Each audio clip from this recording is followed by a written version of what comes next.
yang boleh dikongsi bersama dengan semua warga UiTM Changi Perlis, di mana perkongsian tersebut akan boleh dijadikan sebagai santapan rohani dan juga untuk pembangunan kendiri warga UiTM Changi Perlis itu sendiri. Jadi untuk itu saya rasa untuk tidak kita meluangkan membuang masa, jadi kita teruskan dengan kandungan untuk sesi kali ini, di mana untuk kali ini kita akan sesi ini adalah kali pertama diperkenalkan pada bulan April. Jadi kita ada banyak yang telah berlangsung sepanjang bulan Januari hingga ke April pada tahun ini.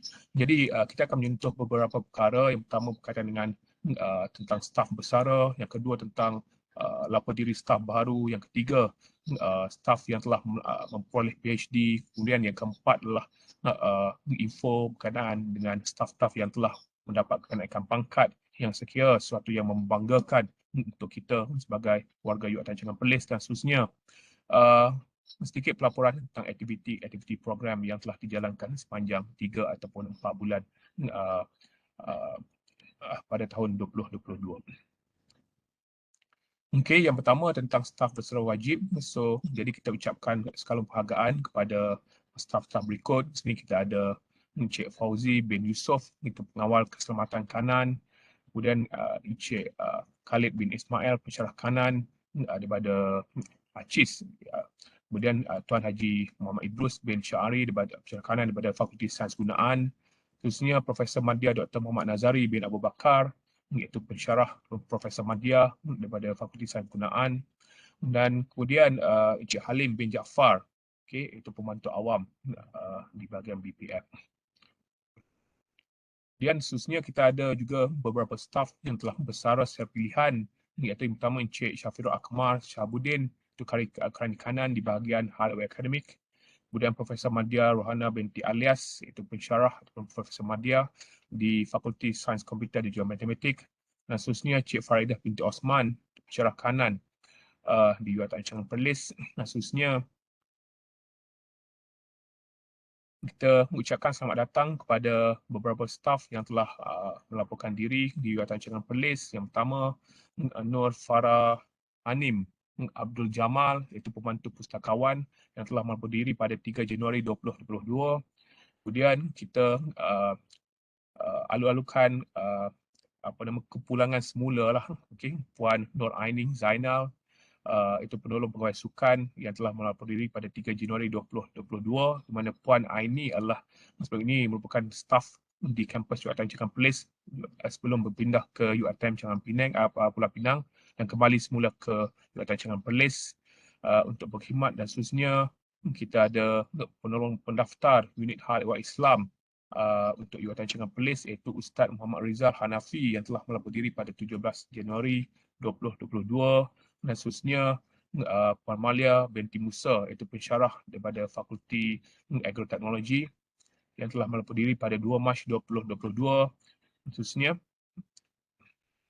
Encik Halimi bin Abdul Halim bin Ab Halim, itu pensyarah daripada Fakulti Sains Komputer dan juga Matematik yang telah berpindah kampus daripada UiTM Changi Johor ke UiTM Changi Perlis. Dan seterusnya Dr. Muhammad Adli bin Rosli, juga pensyarah kanan yang telah berpindah daripada UiTM Shah Alam ke UiTM Changi Perlis menggantikan Dr. Rosfina daripada FSPU. Dan seterusnya Puan Nur Nandini binti Muhammad Nizam Idrus, itu pensyarah baru di Fakulti Sains Sukan dan juga Rekreasi yang telah melapor diri pada 14 Mac 2022. Dan seterusnya Dr. Muhammad Saifuddin bin Muhammad Azami, itu pensyarah kanan di Fakulti Sains Gunaan yang telah melapor diri pada 16 Mac 2022. Ucapan tinggi-tinggi tahniah juga kita ucapkan kepada staf-staf ataupun para pensyarah yang telah memperoleh PhD ataupun ijazah Dr. Falsafah. Yang pertama, kita ucapkan tahniah kepada Dr. Siti Asisah Hassan, itu pensyarah Jabatan Undang-Undang yang telah memperoleh PhD dalam bidang undang-undang pada 8 Februari 2022. Dan seterusnya Dr. Rabitah Harun, iaitu pensyarah kanan daripada Fakulti Pengurusan Perniagaan UiTM Changi Perlis, atas kejayaan memperoleh PhD dalam bidang keusahawanan dan telah pun disahkan oleh Senat Universiti pada 13 Februari 2021. Jadi kita ucapkan setinggi-tinggi tahniah kepada mereka berdua atas kejayaan memperoleh PhD dan kita uh, dan semoga kejayaan yang diperolehi akan menjadi pembangkit pada semua yang sedang meneruskan pengajian dalam peringkat PhD. Kemudian kenaikan pangkat untuk staf-staf di UiTM Cekungan Perlis. Yang pertama adalah ucapan tahniah kepada Puan Azizah Adnan, iaitu pegawai pengawal keselamatan kanan grade KP14. Okey, tahniah diucapkan. Kemudian seterusnya Encik Ismail bin Mawi, okey, kenaikan pangkat ke Juruteknik Komputer Tertinggi FT26. Seterusnya Encik Idris bin Zulkifli, pegawai keselamatan kanan KP14. Seterusnya Encik Zul Bakri bin Ismail, pelukis pelan seni bina kanan JA22 di bahagian BPF, dan seterusnya Encik Muhammad Daniar bin Mat Akhir, itu pembantu tadbir kewangan kanan W22 di bahagian kewangan UiTM Cekungan Perlis.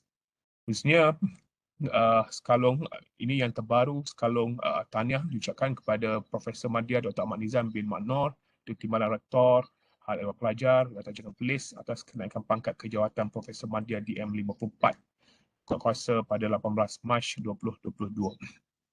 Alhamdulillah, kita telah menambah seorang lagi Profesor Madya di UiTM Cekungan Perlis dan kita harapkan lebih ramai lagi Profesor dan juga Profesor Madya yang kita dapat lahirkan di UiTM Cekungan Perlis. Kemudian tahniah juga atas pelantikan ke jawatan-jawatan pentadbir akademik dan juga kejayaan. Yang pertama adalah pelantikan semula Dr. Siti Zulaiha binti Ahmad, syarah kanan di Fakulti Sains Komputer dan Matematik sebagai Ketua Pusat Pengajian FSKM UiTM Cekungan Perlis kuasa pada 1 Mac 2022. Alhamdulillah, tahniah diucapkan. Kemudian tahniah juga diucapkan kepada Profesor Teknologi Dr. Muhammad Azlan bin Muhammad Ishaq atas pelantikan semula sebagai Timbalan Rektor Hal Ehwal Akademik UiTM Cekungan Perlis kuasa pada 15 Mac 2022. Khususnya pelantikan baru Encik Muhammad Hafiz bin Ismail, syarah kanan daripada FSKM sebagai Koordinator Pengurusan Maklumat UiTM Cekungan Perlis berkuat kuasa pada 1 April 2022. Dan ucapan sekalung tahniah kepada Fakulti Sains Sukan dan Rekreasi UiTM Cekungan Perlis atas pengiktirafan Gold Campus Exercise is Medicine 2022. Jadi kita ucapkan sekalung penghargaan atas segala usaha yang telah dibuat oleh Fakulti Sains Sukan dan Rekreasi untuk memastikan kampus kita mendapat penerapan Gold Standard, Gold Campus. Terusnya, ini adalah Dr. Nur Fatihah Fauzi dan juga Dr. Norziana Yahah, pensyarah daripada Fakulti Sains Komputer dan Matematik atas kejayaan mendapat kelulusan pelaksanaan program di bawah penjana Kementerian Pengajian Tinggi, pensijilan profesional KPT PACE, itu program Certified Data Science Specialist CDSS dengan peruntukan sebanyak RM148,400, di mana program ini adalah satu program khusus untuk upskillingkan ataupun untuk memberi certification kepada semua pelajar-pelajar bawah FSKM ataupun pelajar-pelajar yang mempunyai seniority dari segi bidang. InsyaAllah dengan adanya persediaan ini, ia akan dapat membantu kita untuk meningkatkan GE ataupun Graduate Employability Campus UiTM Cekungan Perlis dan juga UiTM khususnya. Ini pun ada. Okey. Ini adalah pelantikan sebagai ahli jawatan kuasa pelajaran Majlis Agama Islam dan Adat Istiadat Melayu Perlis. Maaf, jadi saya teruskan saja ini. Ini tahniah diucapkan. Ini adalah satu inisiatif daripada bahagian Hal Ehwal Pelajar untuk mengiktiraf staf-staf yang cemerlang ataupun staf-staf Resident College yang cemerlang. Yang pertama, anugerah staf Resident College terbaik siswa untuk 2021 iaitu Encik Azhan bin Abdul Wahid. Tahniah diucapkan. Kemudian anugerah staf Resident College terbaik siswi 2021 Puan Azmira Syarina binti Azmi. Khususnya anugerah pegawai penting terbaik 2021 Encik Amir Fazli bin Hisamuddin. Jadi kita ucapkan tahniah kepada semua dan semoga semua yang menerima anugerah tersebut dapat terus meningkatkan kecemerlangan dan dapat terus membantu bahagian hayat pelajar dan memastikan kebajikan para pelajar di kampus kita, insya-Allah. Okey, ini adalah kejayaan staf kita. Tahniah diucapkan kepada Encik Muhammad Nur Syarin Jamaluddin, staf unit sukan UiTM Cawangan Perlis, di atas kejayaan beliau dan juga pasukan UiTM menjadi juara Johanan Lawn Bowl Kuala Lumpur Open Force Championship 2022 di Kompleks Sukan Negara Bukit Kiara Kuala Lumpur. Ini adalah satu kejayaan yang bermakna untuk staf kita. Tahniah diucapkan. Semoga lebih banyak lagi kejayaan dapat diraih oleh Encik Syarin. Kemudian ini adalah pelajar kita iaitu Encik Atirah binti Sareh, telah berjaya berangkul kejuaraan dalam kejayaan dalam kejohanan petang KPT Meskom pada 6 hingga 20 Mac 2022 untuk acara single wanita pingat emas dan juga acara shooting wanita pingat perak. 3 kejuaraan sukan maksum fasa 1 2022 mendapat kejayaan pingat emas dan khususnya Muhammad Nukri Arif bin Muhammad Sapni telah mendapat kejayaan dalam kejohanan petang KPT Meskom untuk acara single lelaki pingat emas dan untuk kejohanan maksum acara single lelaki tempat keempat. Tahniah diucapkan. Khususnya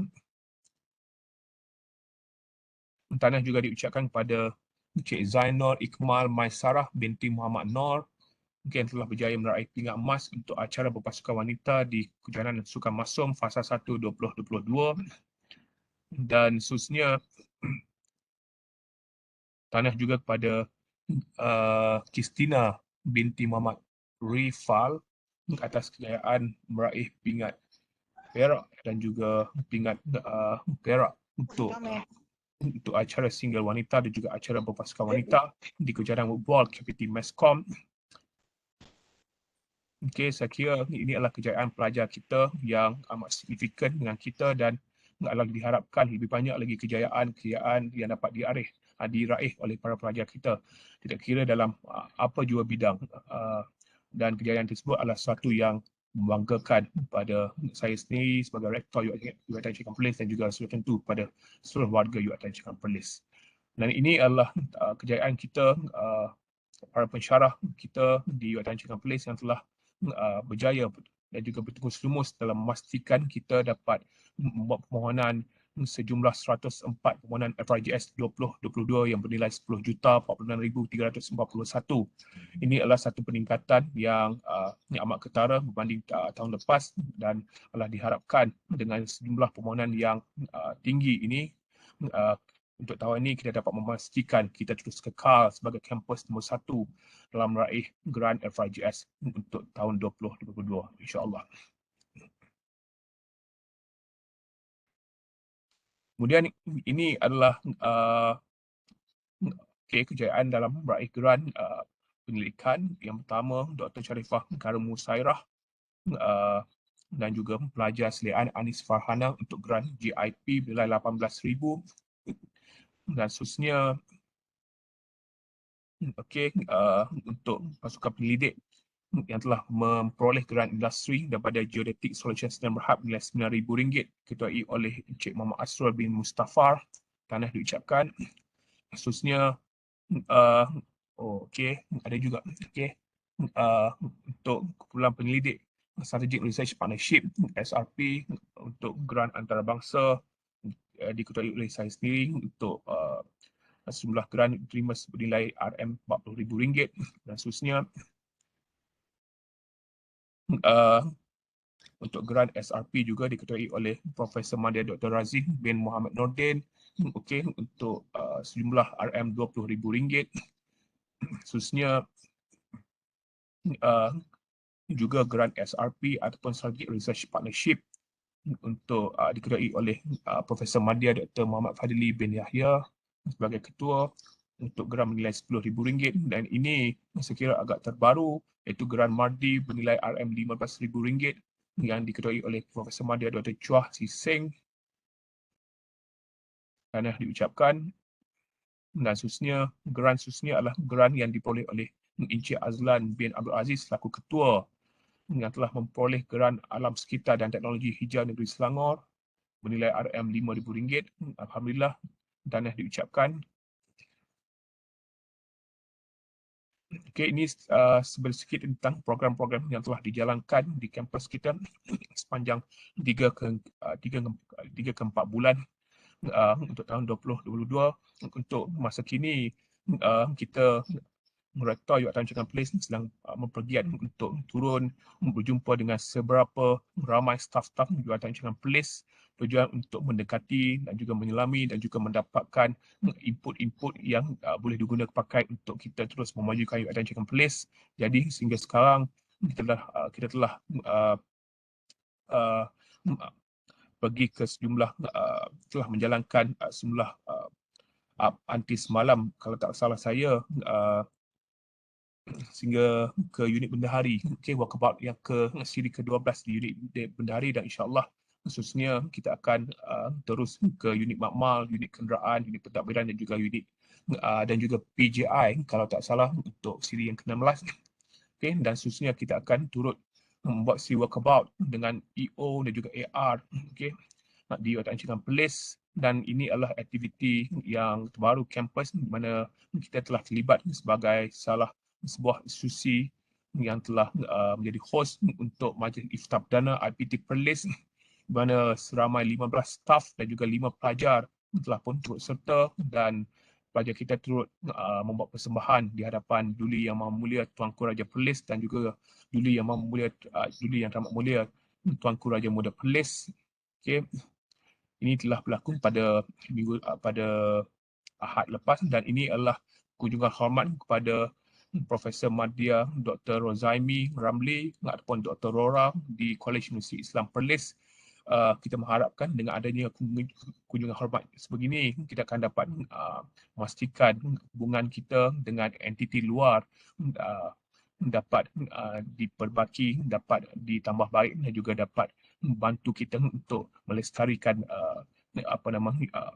hubungan antara Jabatan Cawangan Polis dan juga institusi-institusi luar as of sekarang dengan KUIPS. Okey, insya-Allah kita akan ada lebih banyak lagi kunjungan hormat di institusi-institusi lain seperti UNIMAP dan sebagainya, insya-Allah. Khususnya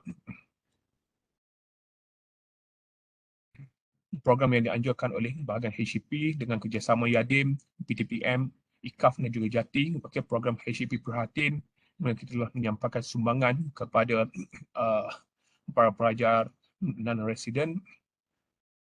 Okey, telah diadakan pada jam 11 malam pada hari Ahad yang lepas dan khususnya turut diadakan adalah program Bubar Lambuk anjuran unit Haiwan Islam dengan kerjasama Kesatuan Kakitangan Umum UiTM KKU UiTM. Khususnya program Bubar Lambuk anjuran bahagian hak pelajar dengan kerjasama Yayasan Khair Ummah Antarabangsa IKAF telah menghasilkan sejumlah 3,000 pack Bubar Lambuk dan telah diberikan pada seluruh pelajar UiTM Cawangan Polis dan juga kepada seluruh warga UiTM Cawangan Polis. Khususnya perasmian Bazar Ramadan, kini sedang berlangsung Bazar Ramadan di tapak di belakang Anjung Siswa, anjuran bahagian hak pelajar dengan kerjasama Masmed Jabatan Cawangan Polis. Jadi tuan-tuan dan puan-puan boleh meluangkan untuk membeli juadah-juadah untuk berbuka puasa. Dan khususnya majlis audit dalaman kitaran 1/20/2022 telah pun dijalankan dan telah pun selesai. Khususnya majlis penutup bagi program Verbest sesi Mac 2022 anjuran bahagian ahli pelajar dengan kerjasama majlis perwakilan pelajar UiTM Cawangan Polis.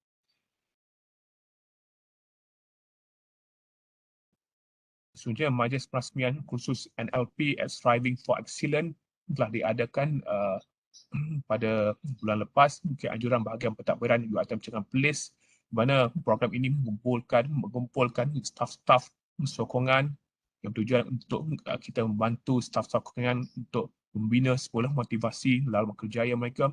InsyaAllah, semoga dengan adanya program sebegini, ianya dapat memberi satu impak yang positif pada seluruh warga staf sokongan dalam meneruskan khidmat mereka sebagai seorang staf di Tanjungan Perlis.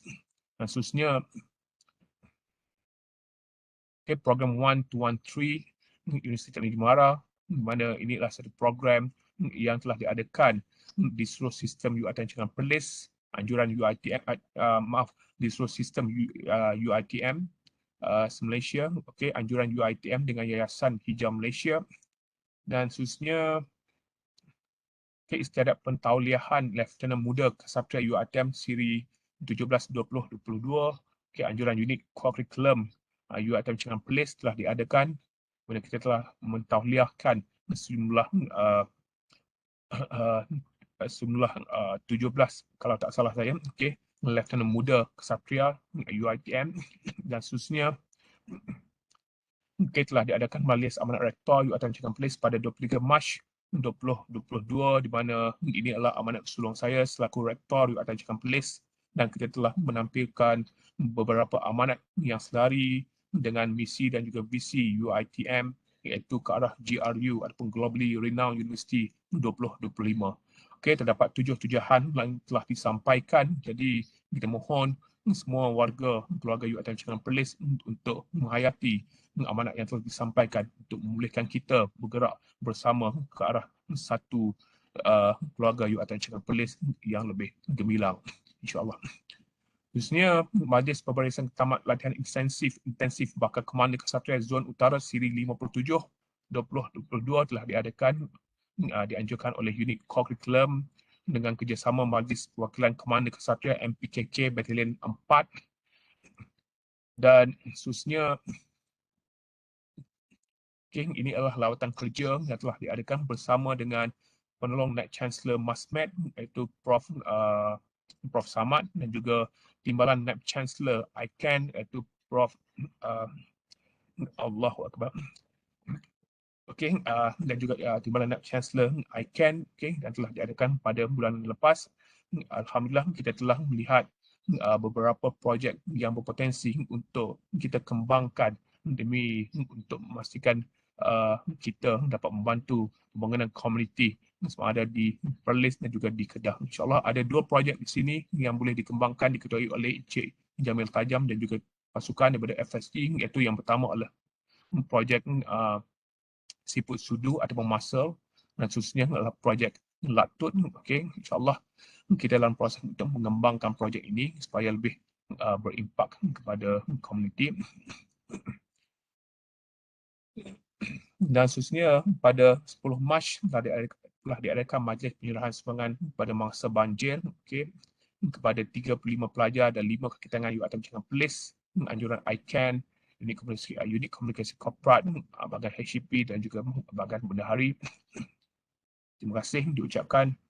Dan telah diadakan kejohanan camping bowling berpasukan Piala Rektor 2021, anjuran Persatuan Sukan dan Kebajikan Kaki Tangan UiTM Tanjungan Perlis PSKKP dengan kerjasama unit sukan bahagian hal pelajar UiTM Tanjungan Perlis. Tanah diucapkan. Di sini kita dapat lihat banyak bakat yang boleh dicungkil di kalangan staf kita dalam bidang bowling ini. InsyaAllah kita akan lihat lebih ramai lagi bowlers kita pada masa hadapan. Dan seterusnya, ini adalah satu majlis menandatangani memorandum persefahaman ataupun memorandum perjanjian MOU, MOA, anjuran ICAN dan juga unit komunikasi korporat yang telah diadakan pada bulan Februari kalau tak salah saya, dengan beberapa industri dan juga institusi dalam dan juga luar negara. Alhamdulillah, dengan adanya MOU, MOA ini, kita dapat memastikan UiTM Tanjungan Perlis terus kekal relevan di persada antarabangsa dan juga di persada kebangsaan negara kita, insyaAllah. Seterusnya, ini adalah program pertama diadakan, program bertujuan untuk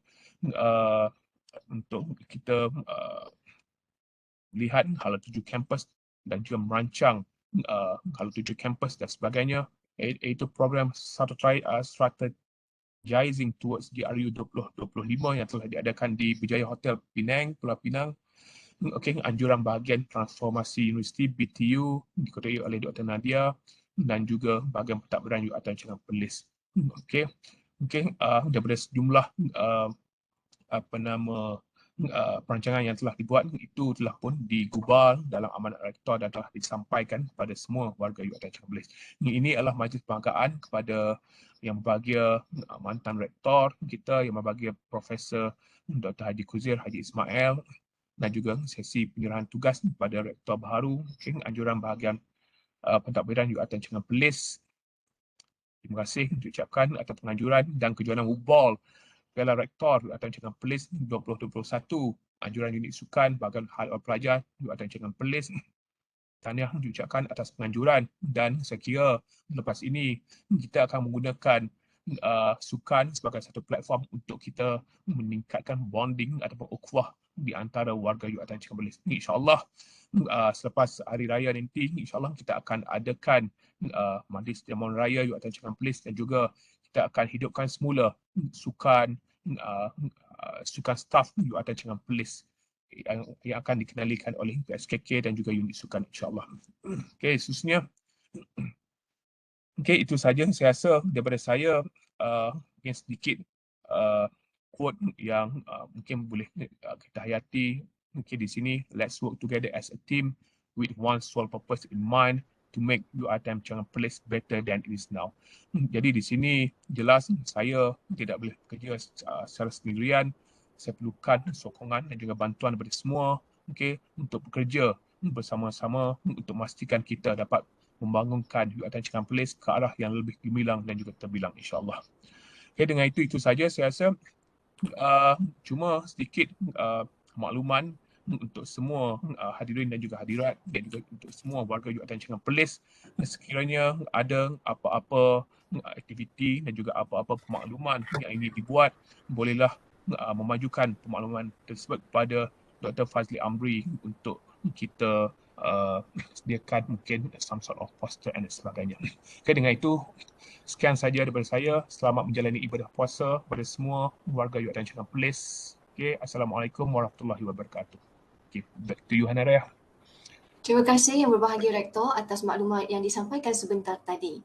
Sekalum tahniah buat semua yang terlibat, sama ada kenaikan pangkat, memperolehi PhD maupun kejayaan-kejayaan lain yang telah dicipta demi mengharumi nama UiTM Cawangan Perlis. Sekalum tahniah dan terima kasih juga diucapkan kepada pelajar yang telah membawa nama dan mengharumkan nama UiTM Cawangan Perlis dalam apa jua bidang yang mereka ceburi. Para hadirin sekalian, kita teruskan majlis pada pagi ini dengan sedikit perkongsian tazkirah yang akan disampaikan oleh Ustaz Muhammad Daud Ahmad dengan tajuk tazkirahnya Amanah dalam Menjalankan Tugas. Dipersilakan. Assalamualaikum warahmatullahi wabarakatuh. Alhamdulillah rabbil alamin, wassalatu wassalamu ala asyrafil anbiya wal mursalin wa ala alihi wa sahbihi ajma'in. Rabbi shrah li sadri wa yassir li amri wahlul 'uqdatam min lisani yafqahu qawli. Amma ba'd. Terima kasih Pak Siti Handaria Mansur moderator pada pagi ini. Yang dihormati berbahagia Prof. Madya Syukur Samin Muhammad Fauzi, timbalan-timbalan rektor, ketua pusat pengajian, ketua unit, seterusnya tuan-tuan perempuan warga UiTM Perlis yang dikasihi sekalian. Jadi terima kasih sehingga kepada atas jemputan, atas kesudian menjemput saya pada pagi yang bermakna ini untuk berkongsi sedikit pengisian daripada saya. Mudah-mudahan kita semua dilimpahi barakah pada pagi yang berbahagia ini. Allahumma inna nas'aluka ilman nafi'a wa rizqan thayyiban wa amalan mutaqabbala. Ini doa yang dituntut untuk kita baca pada awal pagi, kan. Mudah-mudahan kita dapat ilmu yang bermanfaat, rezeki yang baik dan amalan yang diterima. Awal-awal lagi kita dah remind diri kita 3 benda ni: ilmu yang bermanfaat, rezeki yang baik dan amalan yang diterima oleh Allah Subhanahu Wa Taala. Kan, amalan Kalau amalan khusus tu ibadah sembahyang dan sebagainya lah kan. Kalau amalan kita sebagai pekerja ni bermula pukul 8 sampai pukul 5 ni kan, amalan yang diterima ni mudah-mudahan Allah Ta'ala terima kerja buat kita pukul 8 sampai pukul 5 ni menjadi satu ibadah di sisi Allah Subhanahu Wa Ta'ala. Jadi di kesempatan ini juga lah saya memohon, dalam ni pun ada Dr. Azizah yang lain dan tuan-tuan, ada sepanjang perkongsian ni ada saya melakukan kesilapan, tolong perbetulkan saya. Jadi tuan-tuan dan puan-puan yang dirahmati Allah, tersebut tentang Ustaz, maaf Ustaz, saya mencela. Suara Ustaz macam tak berapa nak jelas. Okey, minta maaf. Ya. Okey, saya jauh daripada mic. Okey, ni soal saya macam mana? Okey, Puan? Masih tak jelas Ustaz?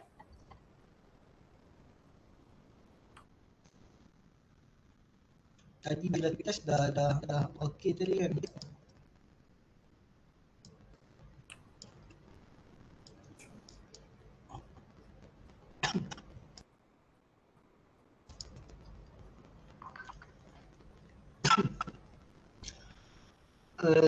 Cubaan suara? Masih belum okey lagi.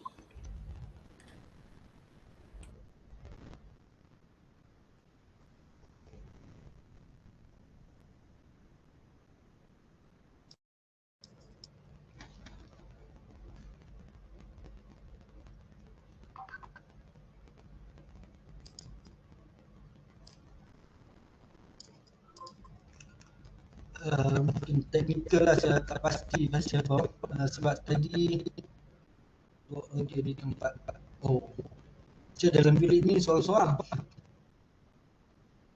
Kejap saya chat. Jangan maaf.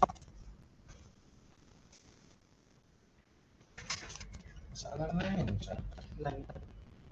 Rasa macam lain pun. Ya.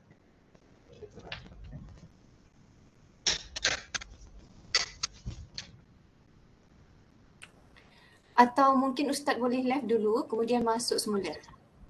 Okey, boleh buat tu. Kepada hadirin semua, kita tunggu Ustaz untuk live dahulu dan cuba masuk dan kita tengok keadaan suara beliau macam mana. Pastikan terus bersama kita pada pagi ni.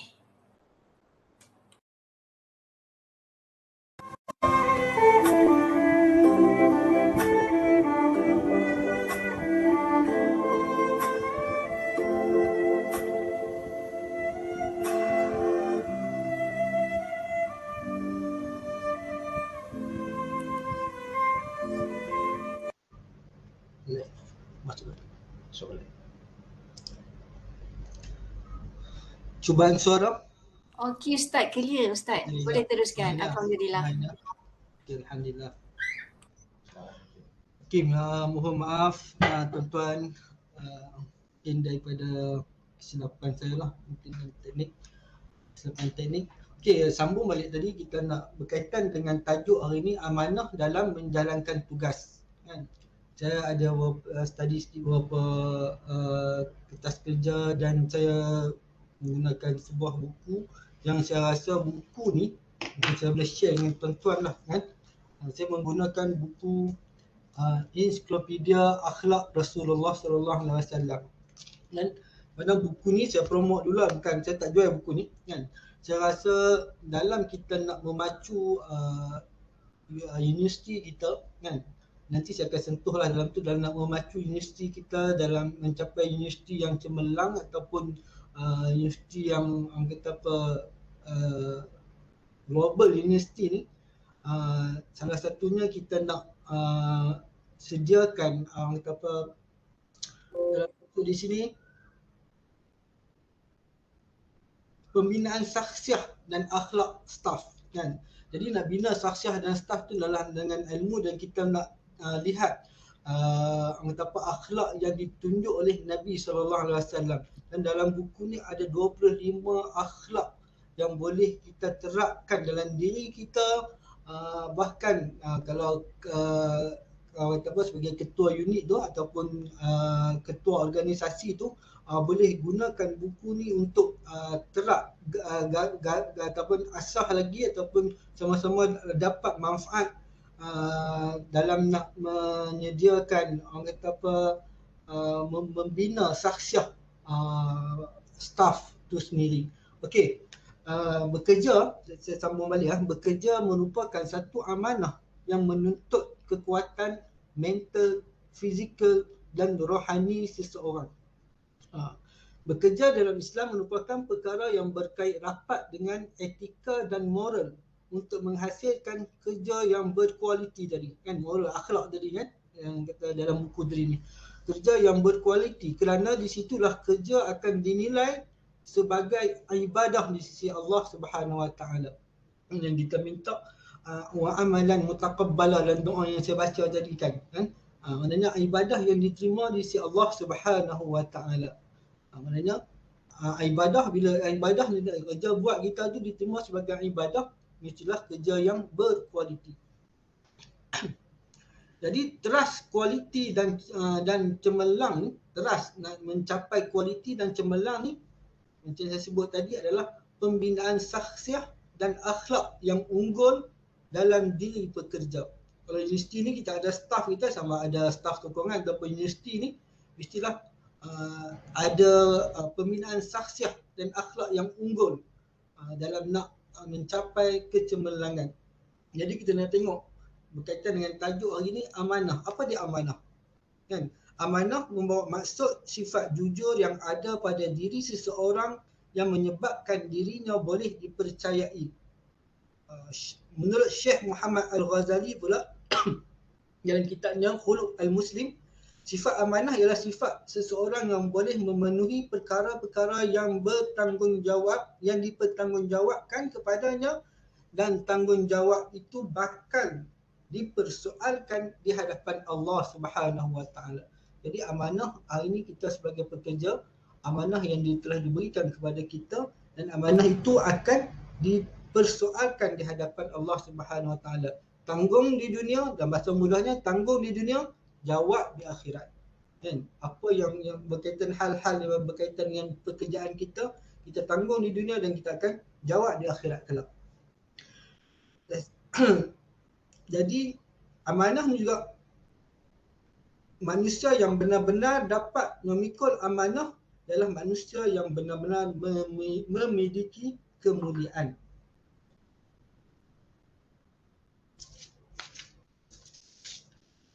Dalam nak membina sesuatu yang berkualiti dan cemerlang tadi, perlu kepada amanah kan dalam nak menjalankan kerja. Itu jugalah macam saya sebut tadi dalam slide Tuan Rektor tadi pun ada berkaitan dengan GRU Hala 7 universiti kita, Global University pada tahun 2025. Dalam nak cemerlang ni, kualiti ataupun kecemerlangan ni perlu kepada staff yang beretika dan moral. Jadi yang berakhlak. Yang berakhlak seperti mana yang salah satu tajuk yang diberi pada pagi ini adalah yang berakhlak dan akhlak amanah kan. Kalau tak ada akhlak amanah tu khianat. Jadi sukar untuk kita capai kualiti ataupun cemerlang tadi ni. Jadi salah satu elemen amanah tu perlu ada dalam diri staff. Jadi pada pagi ni saya nak bawa beberapa ayat Quran dan hadis yang berkaitan dengan amanah.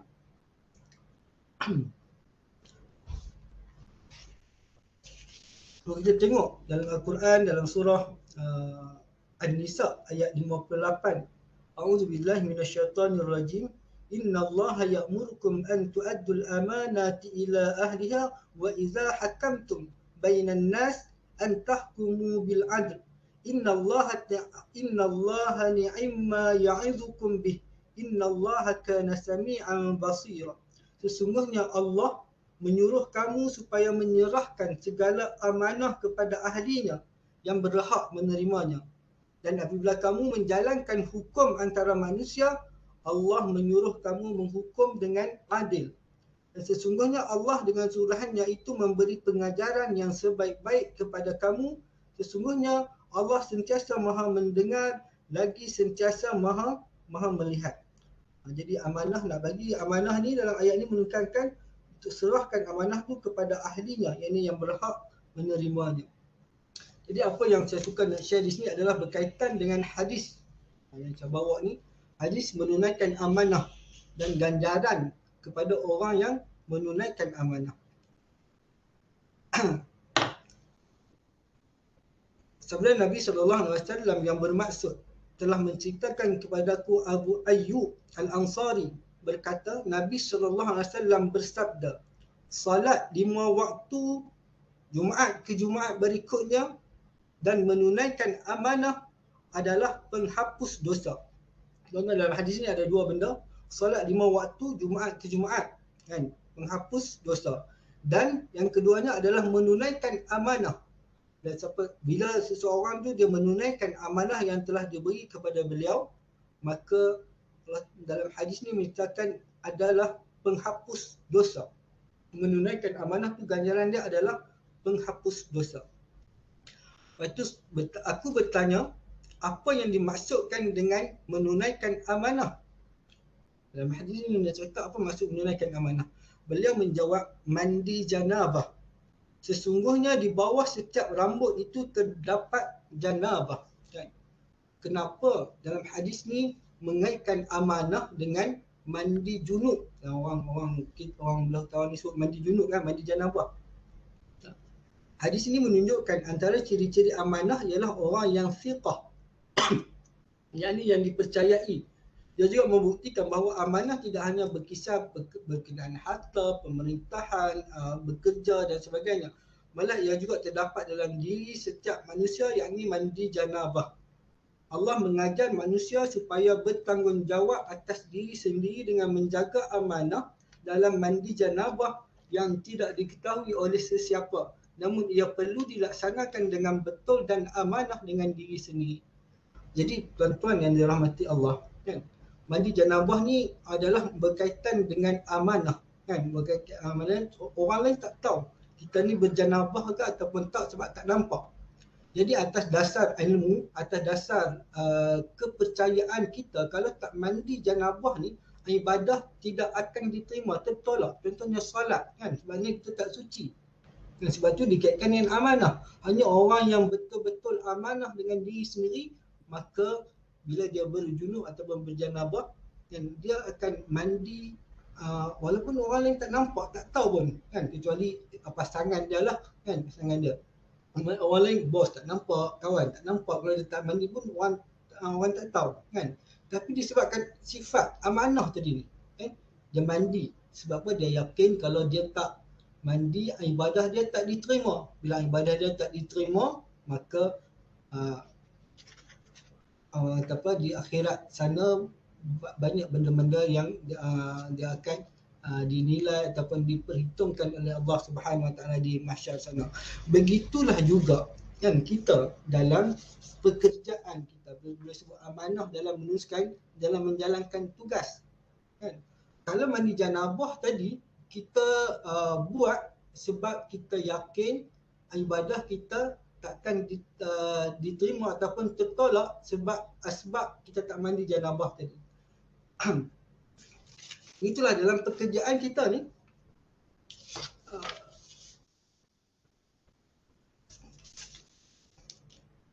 Kalau kita tak laksanakan amanah, kan, tak laksanakan amanah, maka mana mungkin pekerjaan kita akan menjadi ibadah di sisi Allah Subhanahu Wa Taala. Itu point dia, kan. Sebab tu penting amanah ni. Sebab tu dia dibuat perumpamaan tentang mandi hadas, kan, mandi janabah.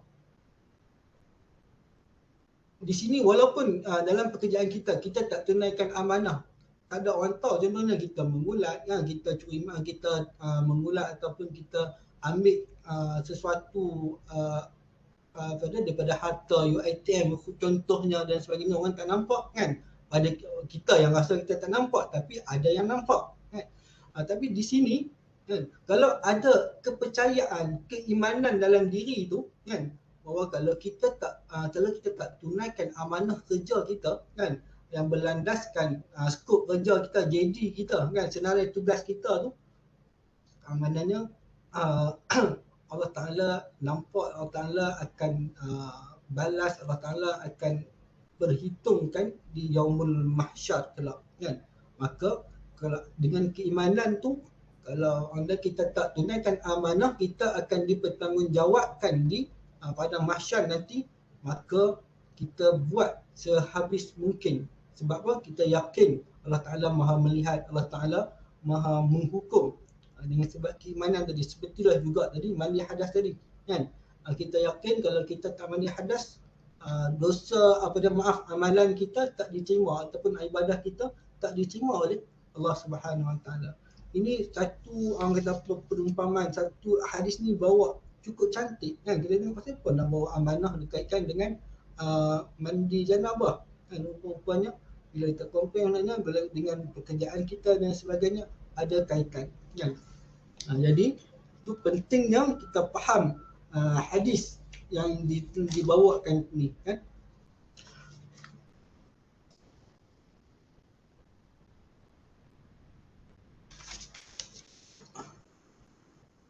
Seperti yang sebut tadi, bila kita tak tunaikan amanah dalam menjalankan tugas, kita tidak akan diterima ibadah ataupun pekerjaan kita tu tidak akan diterima sebagai ibadah. Rugilah tuan-tuan, kerja 30 tahun kan, tiba-tiba pekerjaan kita tu tak diterima sebagai ibadah.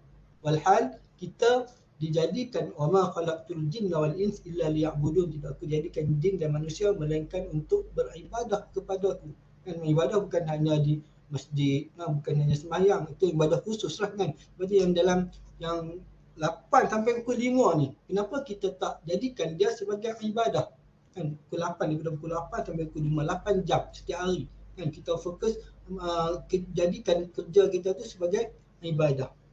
Dan dalam nak jadikan kerja sebagai ibadah, kita adalah peraturan-peraturannya kan.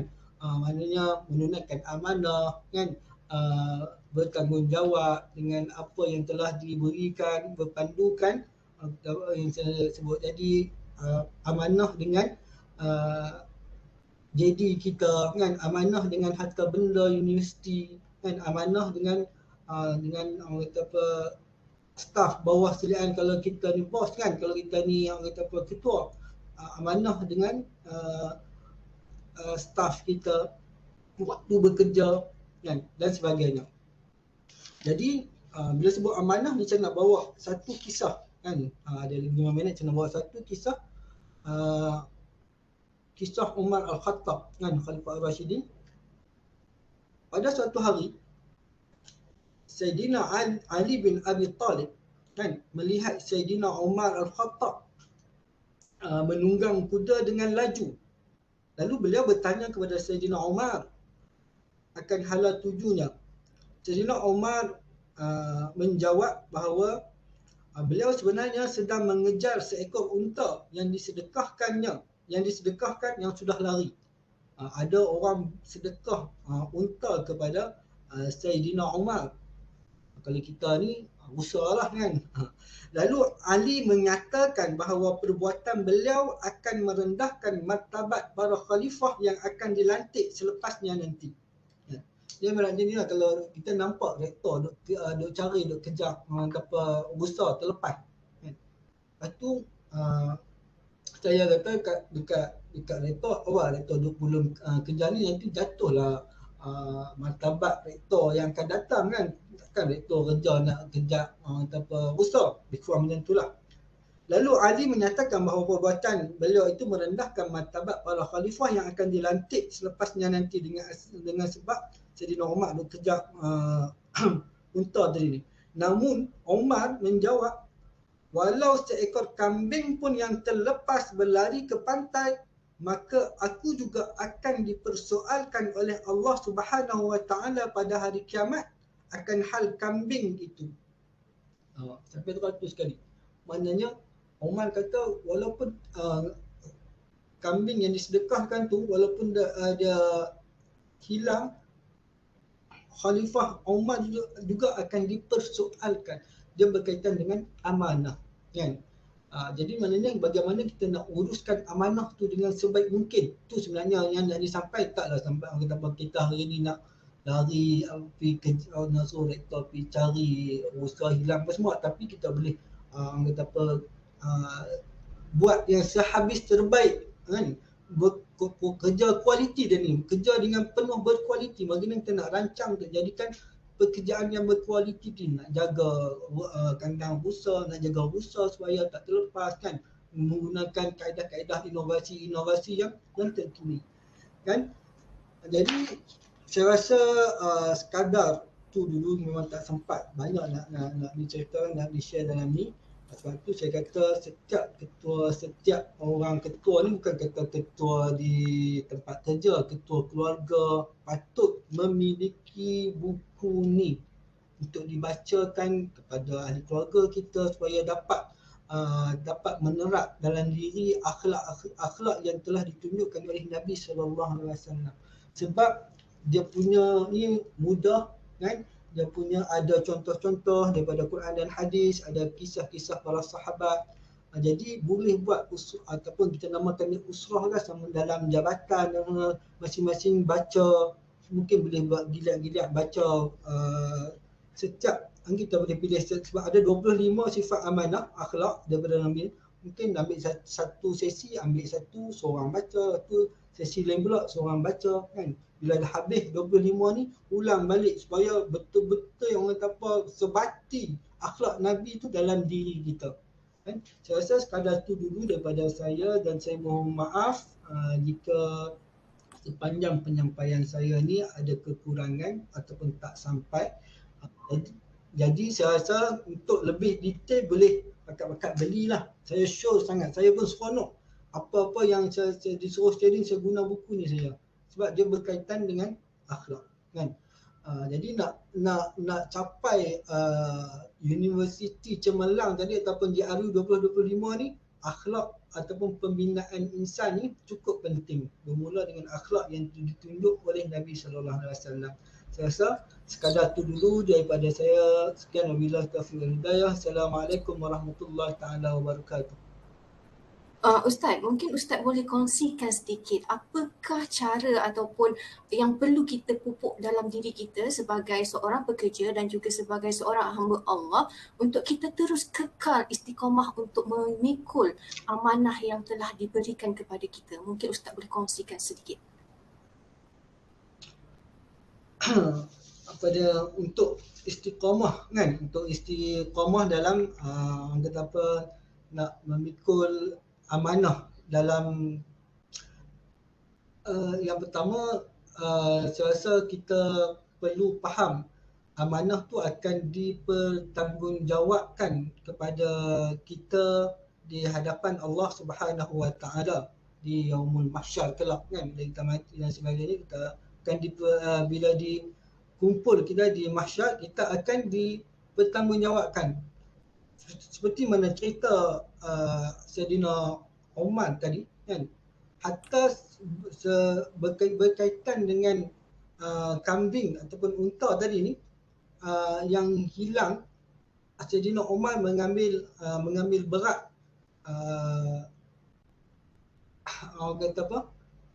perihal tersebut. Sama telah lah kita hari ni kita diamanahkan dengan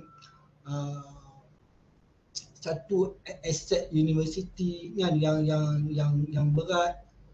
Perlu kepada kita untuk melihat amanah ni dari sudut Al-Quran dan As-Sunnahnya. Maksud saya dari sudut siapa yang tak laksanakan amanah ni, kesan dia di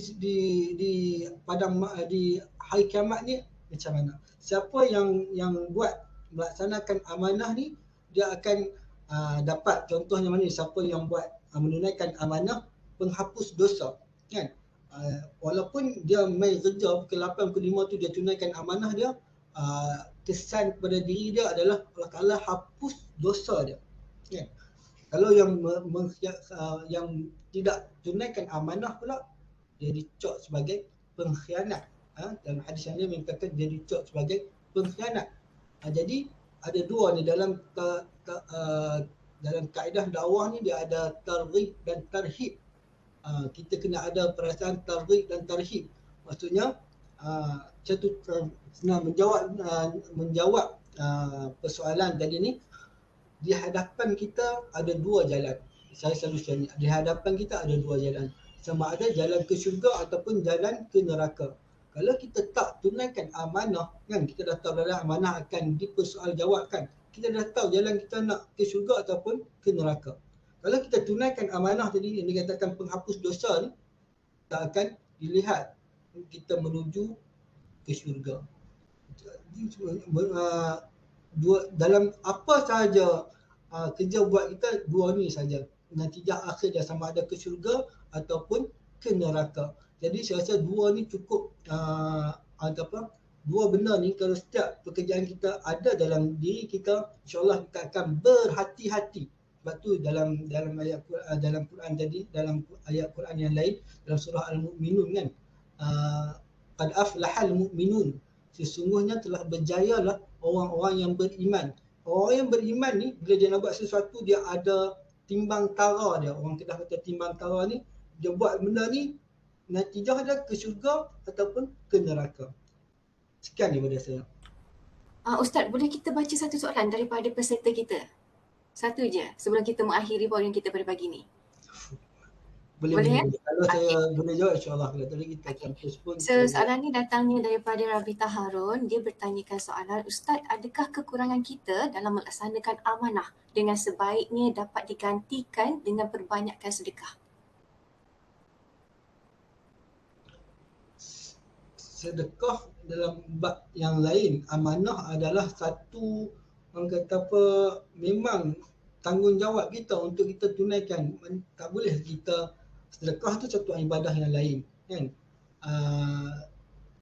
Menunaikan amanah tu sendiri dah sebagai satu penghapus dosa. Sebenarnya contohnya bila sebut amanah ni, sebenarnya kita kerja tak cukup masa dan sebagainya, ataupun kita buat sesuatu yang kalau berhubung dengan benda, harta benda, untuk ni kita kena perlu-perluslah berjumpa tu pada pendapat saya lah, perlu berjumpa dengan pihak yang berkenaan, universiti, pihak universiti sendiri, berdepan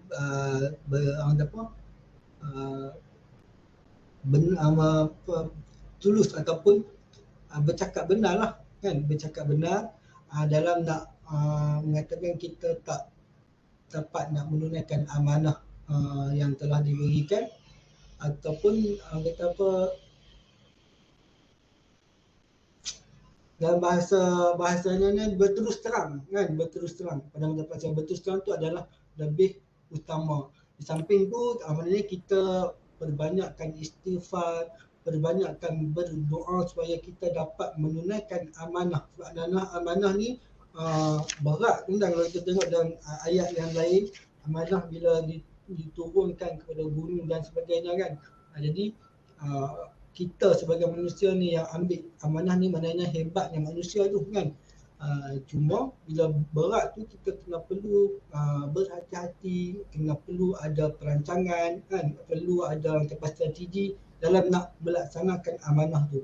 Bila kita dah gagal melaksanakan amanah tu, samping kita beristighfar, kalau berkaitan dengan manusia, kita kena perlu selesaikan dengan manusia tu sendirilah.